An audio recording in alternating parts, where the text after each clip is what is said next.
Hi, everyone. Our series on measuring and analyzing culture continues. And in this episode, we look at how demographics provide vital context around how strong your culture really is. I'm your host, Bill Coffin, and this is the Ethicast.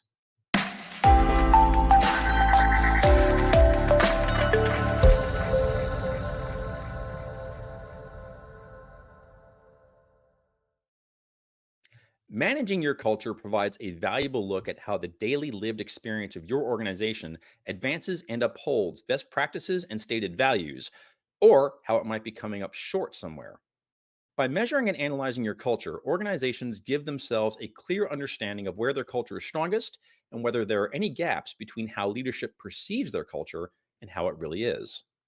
Enterprise wide culture data is hugely important, but when the data goes deeper into how particular cohorts of the workforce might have different experiences based on their gender, ethnicity, age, tenure, location, sector, etc., that can provide clear calls to action, as well as even more powerful insights, not just into where the culture might be strong or weak, but why.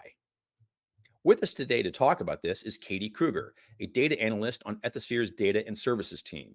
As a former educator, Katie is drawn to utilizing data in informative and effective ways. Katie, thanks so much for joining us. Absolutely. Happy to be here.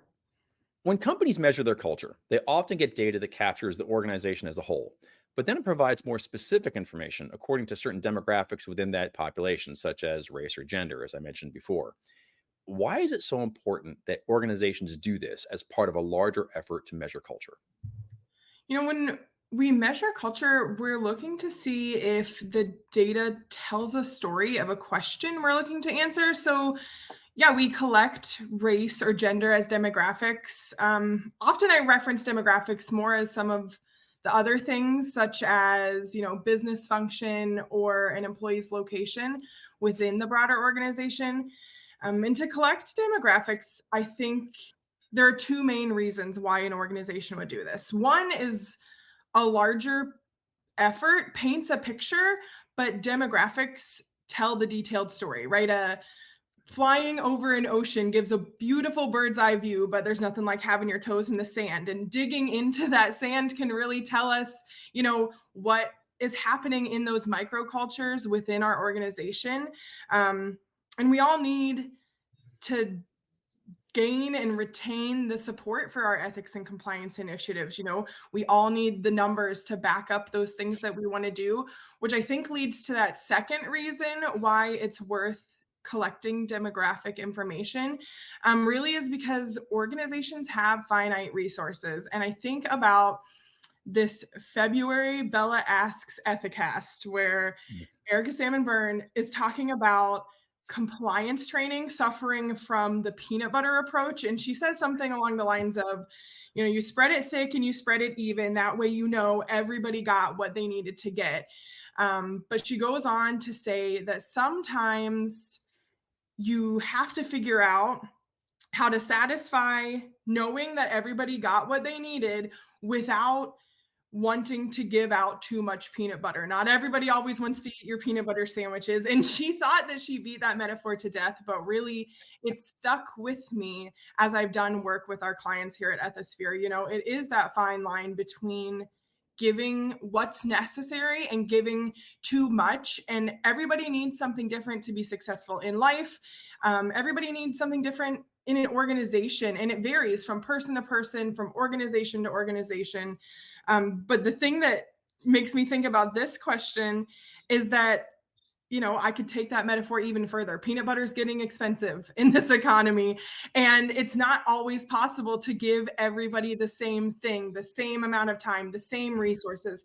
Maybe senior leadership can't visit every pocket of the organization, but by collecting that demographic information, we can really see where we should be utilizing resources.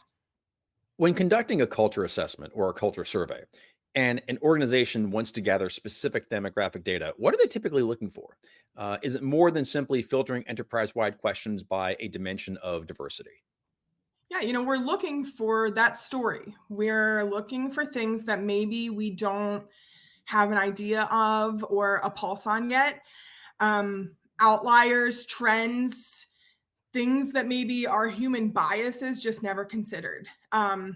an example of something that I've seen that's pretty interesting recently. One of my colleagues calls it the tenure smile. So those that have been there the least and those that have been there the longest have pretty favorable perception. So like if I visualized it, it would look kind of like an inverse bell curve.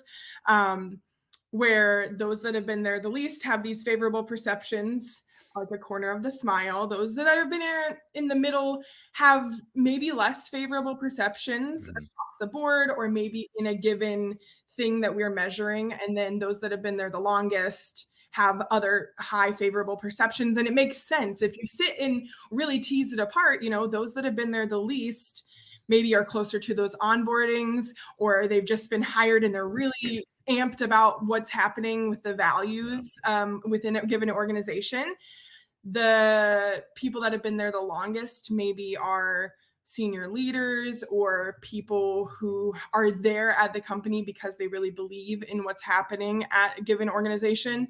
And those people in the middle, maybe they are considering leaving the organization because they don't think that leadership really embodies the values, or maybe they've spoken up about Mhm. something and nothing happened, and they're Mhm. a little more jaded about things that are going on, and that's like one of the trends that we would be looking for to see where we can dive deeper into the data. Maybe those people aren't jaded, maybe they just need a refresher on the values of an organization, but those are the stories that maybe we wouldn't know unless the data told them to us.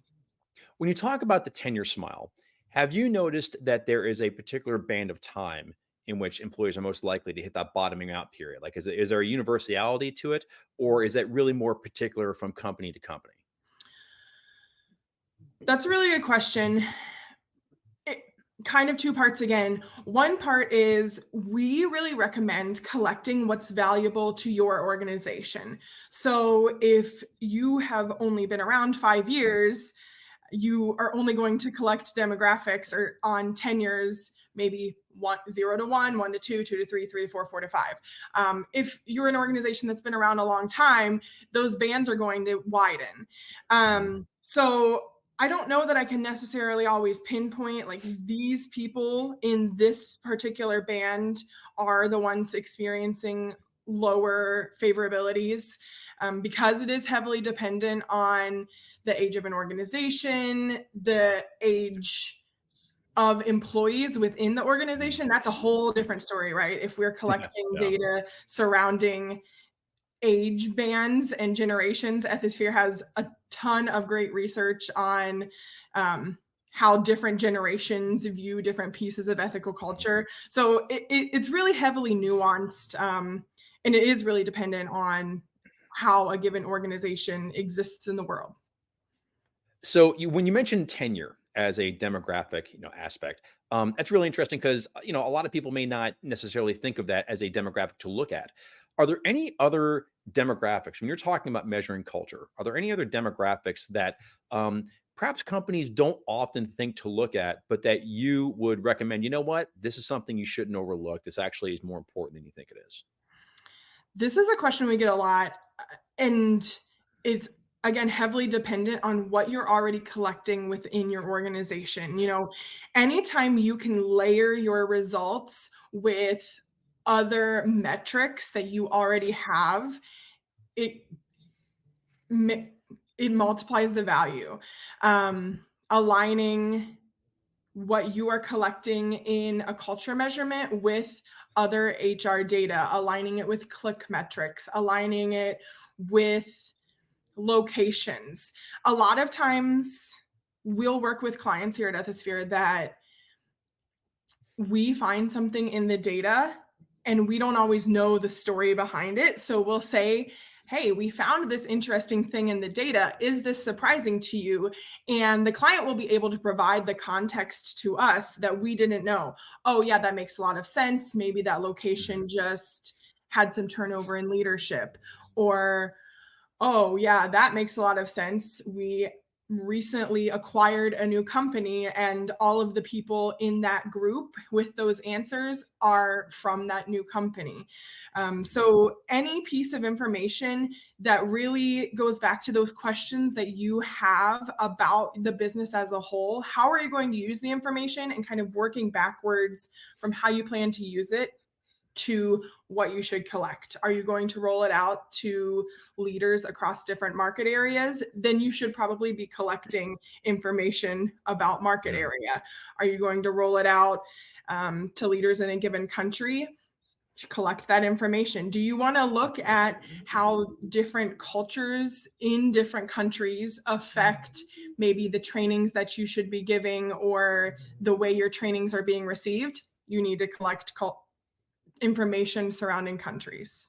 Let's imagine a case where an organization has conducted a culture assessment, it's gotten its data, and some of the data they have for a particular demographic varies enough from the general data to really warrant notice. What can or should organizations do when they notice an outlier like that? That's the whole reason we would collect demographic data.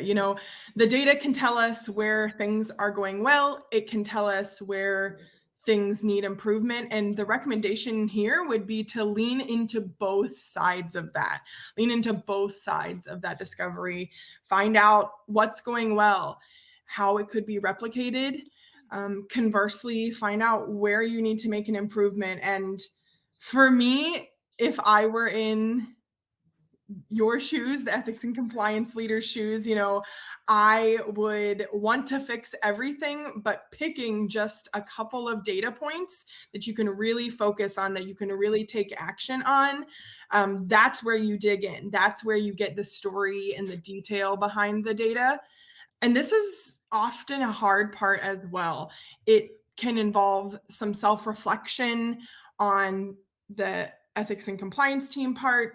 It can involve self reflection on senior leaders' part or manager's part, and finding the personal bias that prohibited us from seeing this story or realizing that this trend was there. It can be pretty difficult to uncover. And that's where the hard work of the data collection comes in, but also the beauty. Um, I got into data because I think it's so beautiful. It tells us a story at Yeah. times that we didn't even realize existed. Um, and now that you've collected all this data, you can really turn the data into a choose your own adventure book. You get to change the ending based on the actions that you make from the data. Well, I couldn't agree more. As I like to say, the data will set you free. So thank you so much for coming on the show today and sharing your insights with us on the demographic aspects of culture measurement. Thanks for having me. To learn more about the great work that Katie and the rest of the Ethisphere culture team does with organizations around the world, be sure to check out the spring issue of Ethisphere magazine, available at magazine.ethisphere.com. And for a wealth of free reports, presentations, webinars, and more, including the foundational 8 pillars of an ethical culture, visit the Ethisphere Resource Center at ethisphere.com/resources. And finally, to connect with the Ethisphere culture team and learn how you can measure and elevate your organization's culture, please visit ethisphere.com/solutions. I'm Bill Coffin, and this has been the Ethicast. For more episodes, please visit the Ethisphere YouTube channel at youtube.com/ethisphere. And if this is your first time enjoying the show, please make sure to like and subscribe on YouTube, Apple Podcasts, or Spotify. Thanks so much for joining us. And until next time, remember, strong ethics is good business.